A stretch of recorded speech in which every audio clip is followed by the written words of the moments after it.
Pasigip na napasigip ang daloy ng trapiko sa mga lansangan sa Metro Manila dahil sa holiday rush. Si Bernard Ferrer sa detalye live. Bernard? Audrey, patuloy ang pagbabantay ng MMDA sa mga pangunahing lansangan sa Metro Manila, kabilang na sa EDSA sa gitna ng inaasang pagsisikip sa daloy ng mga sakyan ngayong holiday season.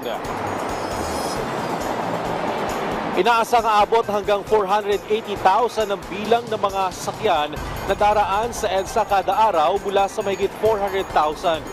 Kaya naman ang MMDA ay puspusan ang pagbabantay upang matiyak na maging maayos ang traffic management ngayong holiday season. Sa ngayon, umaabot sa 18 kilometers per hour ang average speed ng mga sakyan sa EDSA. Pero inaasahan na bababa ito sa 15 kilometers per hour habang papalapit ang Kapaskuhan kung saan mas abala ang publiko. Simula naman bukas, December 20 hanggang December 25 at January 3, 2025, ay papayagan ng dumaan sa EDSA provincial buses mula alas 10 ng gabi hanggang alas 5 ng umaga. Habang mula December 26, 2024 hanggang January 2, 2025 ay buong araw silang makakadaan sa EDSA. Pero pagsapit ng January 4, 2025 ay muling ipagbabawal ang provincial buses sa EDSA.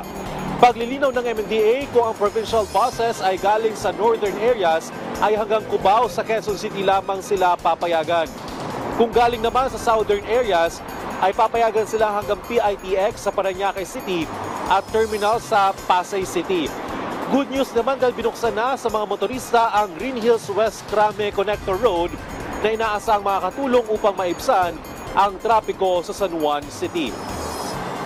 Audrey, mabilis pa ang takbo ng mga sasakyan sa south at northbound lane ng EDSA Quezon Avenue. Pero pinapayuhan ang mga motorista na sundin ang speed limit upang makaiwas sa aksidente. Tuloy-tuloy din ang dating ng mga commuter sa EDSA Quezon Avenue busway. Paalala sa ating mga motorista ngayong Huwebes, bawal ang mga plaka na nagtatapos sa numerong 7 at 8 mula alas 7 ng umaga hanggang alas 10 ng umaga at alas 5 ng hapon hanggang alas 8 ng gabi. Balik sa iyo, Audrey. Maraming salamat, Bernard Ferrer.